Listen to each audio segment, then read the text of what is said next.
Hello students, क्या आप जानते हो government of Maharashtra open category के स्टूडेंट्स के लिए भी बड़ा सा स्कॉलरशिप देता है? नहीं ना?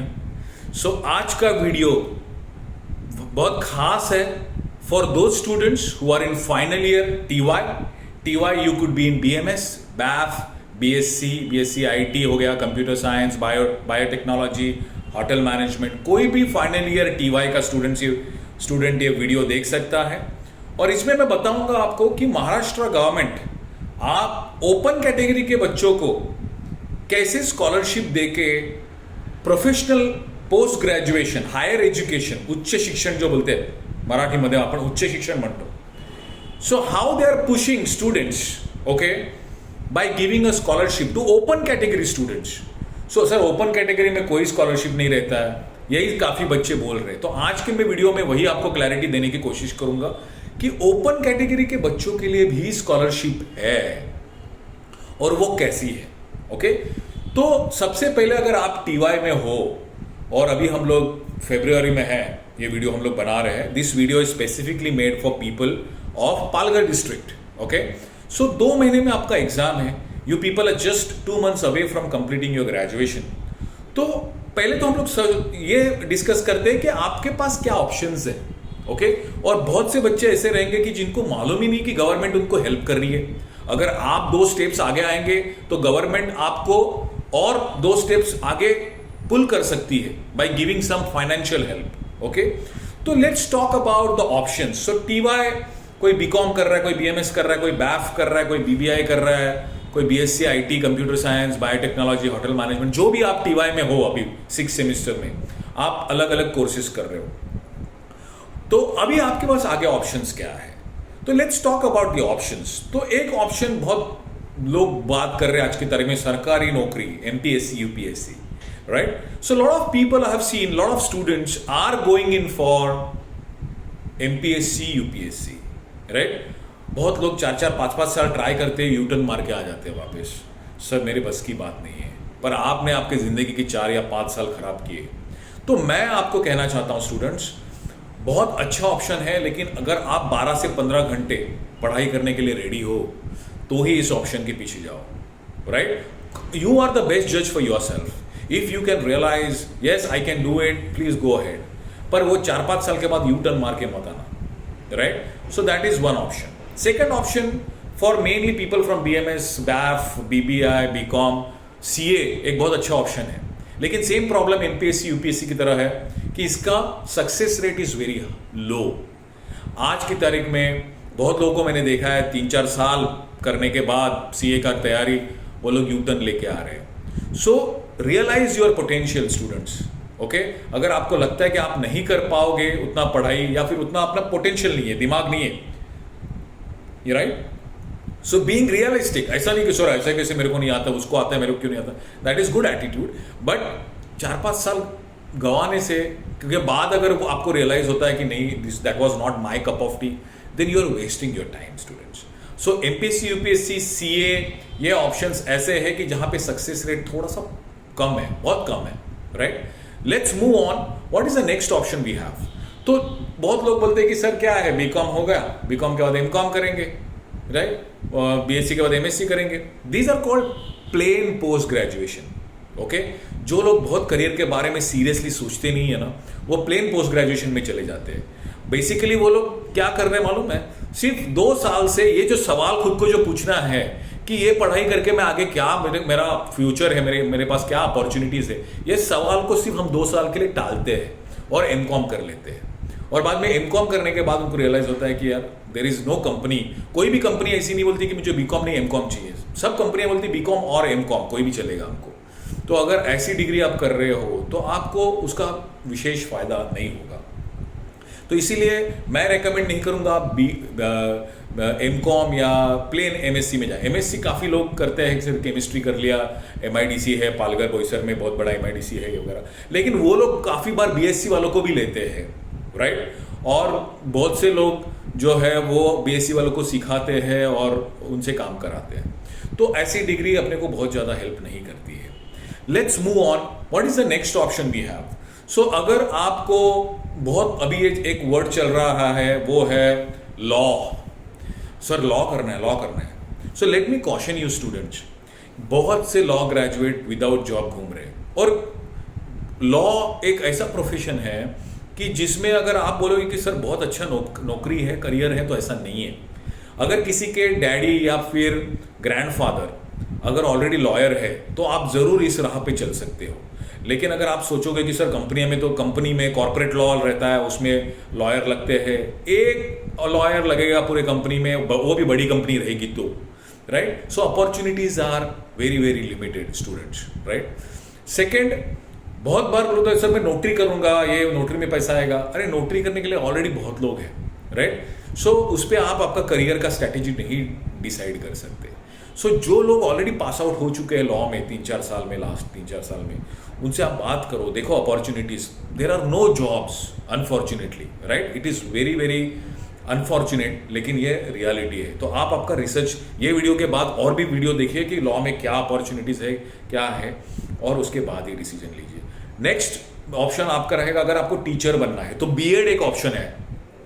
BEd could be a good option, okay, कि जिसमें आपको टीचर बनना है। पर अनफॉर्चुनेटली बीएड में ओपन कैटेगरी के बच्चों को गवर्नमेंट अभी तक स्कॉलरशिप नहीं दे रही है, ओके। उसकी बात चल रही है, बट आज तक भी ओपन कैटेगरी वालों को बीएड के लिए गवर्नमेंट ने स्कॉलरशिप नहीं दिया है। आप 10वीं तक पढ़ा सकते हो बीएड करने के बाद। और education is an investment student. अगर आपको करियर करना है तो आपको एजुकेशन में, वो आप पैसा उड़ा नहीं रहे हो, आप खुद में इन्वेस्ट कर रहे हो। इन्वेस्टमेंट और एक्सपेंस में फर्क यह है कि इन्वेस्टमेंट जो पैसा करते हो उसका रिटर्न्स आएगा, आपको पूरा लाइफ टाइम आएगा, right. So next option is MBA. I am personally very big fan of MBA as a course, क्योंकि एमबीए मैंने जब किया बहुत साल पहले, आज से 2004 में, मतलब 19 साल पहले, तो एमबीए चेंज्ड मी, और एमबीए कैन चेंज एनीवन। और मैं जब एमबीए खत्म किया 2004 में, मैंने हजारों बच्चों को एमबीए के बारे में बताया, और इसके लिए बताया क्योंकि उसमें एक करियर है, उसमें अपॉर्चुनिटी है। और मैं चाहता हूं कि आप और भी वीडियोस देखें एमबीए के बारे में, और भी एक्सपर्ट्स से सुने कि ऐसा क्या है। आज हर बंदा क्यों बोल रहा है कि मुझे एमबीए करना है। आज मुंबई में अगर आप पूछोगे, every student wants to go for an MBA, okay. Why is that, okay. एक ही प्रॉब्लम है कि वहां पे फीस बहुत ज्यादा है मुंबई में वगैरह, तो इसके लिए वो जा नहीं पाते, वरना हर एक बंदे को जाना है। आज आप इंजीनियर को देख लो, इंजीनियरिंग के बाद एमबीए करते लोग, बीफार्म के बाद एमबीए करते, कोई होटल मैनेजमेंट के बाद एमबीए करता है, एमबीबीएस के बाद, डॉक्टरी सीखने के बाद भी लोग एमबीए के राह पे जा रहे हैं अभी। बीएएमएस बीएचएमएस तो बहुत जा रहे हैं फिजियोथेरेपी करने के बाद। और BCom, BMS, BAF, BBI, BSc biotechnology, ये लोग तो रहते ही एमबीए में बहुत ज़्यादा। तो एमबीए आप, what is the full form of MBA? Master of business administration. Why it is in so much of demand? क्योंकि अपॉर्चुनिटीज, आप कोई भी कंपनी पकड़ लो, आपके पास कौन से डिपार्टमेंट रहते हैं कंपनी में? एक सेल्स एंड मार्केटिंग डिपार्टमेंट रहता है, एक फाइनेंस डिपार्टमेंट रहता है, एक एचआर डिपार्टमेंट रहता है, एक ऑपरेशंस डिपार्टमेंट रहता है, और एक आईटी डिपार्टमेंट रहता है। और मुंबई यूनिवर्सिटी इन्हीं 5 एरिया में एमबीए का स्पेशलाइजेशन देती है, marketing, finance, HR, operations, IT. तो आप मैन्युफैक्चरिंग कंपनी से लेके आप सर्विसेज सेक्टर ले लीजिए, आज बैंकिंग ले लीजिए, इंश्योरेंस ले लीजिए, टेलीकॉम ले लीजिए, you name the sector and name the company, you will find MBAs. MBA highest degree है कॉर्पोरेट वर्ल्ड की। जो सीईओ होता है, हेड ऑफ द कंपनी, वो भी एमबीए होता है, वाइस प्रेसिडेंट भी एमबीए होता है, उसके नीचे डायरेक्टर्स भी एमबीए होते हैं, उसके नीचे सीनियर मैनेजर्स भी एमबीए होते हैं, मैनेजर्स भी एमबीए होते हैं। तो एमबीए, जॉब अपॉर्चुनिटीज एमबीए के लिए बहुत ज्यादा हो जाती है। और अगर आपको 5 साल 8 साल, अगर आपके ख्वाब और बड़े ख्वाब है, अगर आपके, आप खुद का बिजनेस भी शुरू कर सकते हो 5 साल 8 साल 10 साल के बाद, ओके। और मैक्सिमम सक्सेसफुल जो बिजनेसेस करते हैं वो एमबीएस है कंपेयर टू इंजीनियर्स। क्योंकि इंजीनियर्स को लगता है हमने अच्छा प्रोडक्ट बना लिया तो मेरा प्रोडक्ट चलेगा ही, पर ऐसा नहीं रहता हर टाइम। तो उसके बाकी की भी चीज़ें, जैसे आपको उसकी मार्केटिंग देखनी है, फाइनेंस भी देखना है, उसके एचआर देखने हैं, ऑपरेशंस देखना है। तो every aspect one should learn to become a successful businessman. So MBA इसके वजह से आज की तारीख में बज़वर्ड बना है, और everybody wants, at least Mumbai, Pune जैसे मतलब बड़े शहरों में लोगों को लगता है कि एमबीए ही करना चाहिए। मतलब जो पढ़े लिखे मम्मी डैडी, पिताजी और माताजी है, वो लोग अपने बच्चों को एमबीए में डालते हैं। लेकिन एमबीए का एक बहुत बड़ा प्रॉब्लम है, और वो प्रॉब्लम है फीस। और इसी के लिए हम लोग ने ओपन कैटेगरी के बच्चों के लिए वीडियो बनाया है।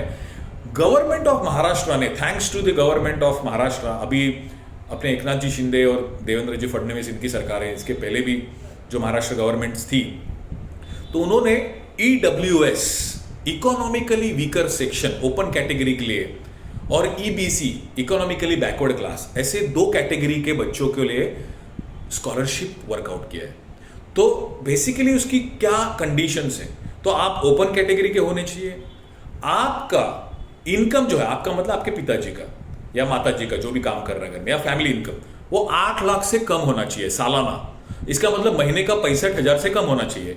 तो अपने पालघर डिस्ट्रिक्ट में 95% बच्चे इसमें आ जाते हैं कि जिनका मंथली इनकम 65, जिनके पेरेंट्स का मंथली इनकम 65,000 से कम है। इसका मतलब 95% ओपन कैटेगरी के बच्चे इसमें इस पर्टिकुलर स्कॉलरशिप के लिए एलिजिबल हो जाते हैं। लेकिन इसमें एक ये है कि ये महाराष्ट्र के स्टूडेंट्स के लिए ही एलिजिबल है। तो अगर महाराष्ट्र का डोमिसाइल होना जरूरी है, लेकिन आप सर हम लोग तो यूपी से है और हम लोग पर बचपन से यहीं रहे, तो भी आप एलिजिबल हो। आपको सिर्फ डोमिसाइल निकालना है, राइट। जो भी डोमिसाइल निकालेगा महाराष्ट्र का वो, और जिसका इनकम 65,000 पर मंथ से कम है, वो एलिजिबल है। और जैसे आपको गवर्नमेंट पुश कर रही है कि आप थोड़ा सा आगे बढ़िए, हम आपको थोड़ा पुश करेंगे, और ये पढ़ाई करने के बाद आपका लाइफ बनाए, अपब्रिंगिंग बनाए। मोदी जी बोलते हैं startup India, stand up India. तो स्टार्टअप इंडिया एक वर्ड है, लेकिन इसके पीछे बहुत बड़ा एक गहरा थॉट है। What is a thought? See, everybody cannot get a government job. Let me tell you very clearly. Not everybody can get a private job. So there are a lot of opportunities. 140 crore के देश में बहुत से opportunities है जो small scale में exist करती है। तो स्मॉल स्केल में आप स्टार्टअप चालू कर सकते हो, गवर्नमेंट आपको हेल्प करेगा। तो ये जो MBA की पढ़ाई है, इसमें ये सब सिखाया जाएगा आपको। आपकी ओवरऑल एक पर्सनालिटी बनी जाएगी। मतलब सिर्फ पढ़ाई को लेके नहीं, लेकिन आप ड्रेसिंग कैसे करते हो, आप बात कैसे करते हो, आपका एटिकेट्स कैसा है, चलने की स्टाइल, बोलने की स्टाइल, एवरीथिंग इज इंपॉर्टेंट, क्योंकि that makes up your personality. So that will be taught in MBA। And the best thing for open category student is now government is also helping you students with a scholarship so that you can complete your dream of MBA. So with this, okay, so what is last 2 minutes? So अभी हम लोग ये video क्यों बना रहे हैं? क्योंकि आप लोग हो 6th सेमिस्टर में, और 6th सेमिस्टर में आप बिजी हो, और इसी 6th सेमिस्टर में MBA का CET आ गया है।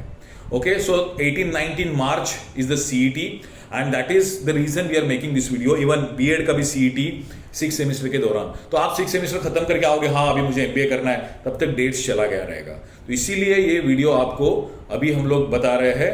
आप खुद से भी CET का फॉर्म भर सकते हो, या फिर आप साइबर कैफे में जाके भी फॉर्म भर सकते हो, या फिर हम लोग इस वीडियो के साथ आपको 1-2 नंबर्स प्रोवाइड करेंगे, आप उनका भी हेल्प कर सकते हो, हेल्प ले सकते हो। तो अगर आप उनका हेल्प लेंगे तो वो आपको पूरा हेल्प करेंगे फॉर्म भरने के लिए। Okay, so this is what we are trying to help you in this video of college campus to corporate. So signing off, thank you very much and all the very best. Please ये Maharashtra government की scholarship का फायदा उठाए, अपने दोस्तों को भी बोले, और ये जो EBC या EWS का जो स्कॉलरशिप है, इससे आपके जो भी ख्वाब है जो वो साकार करें। Thank you very much.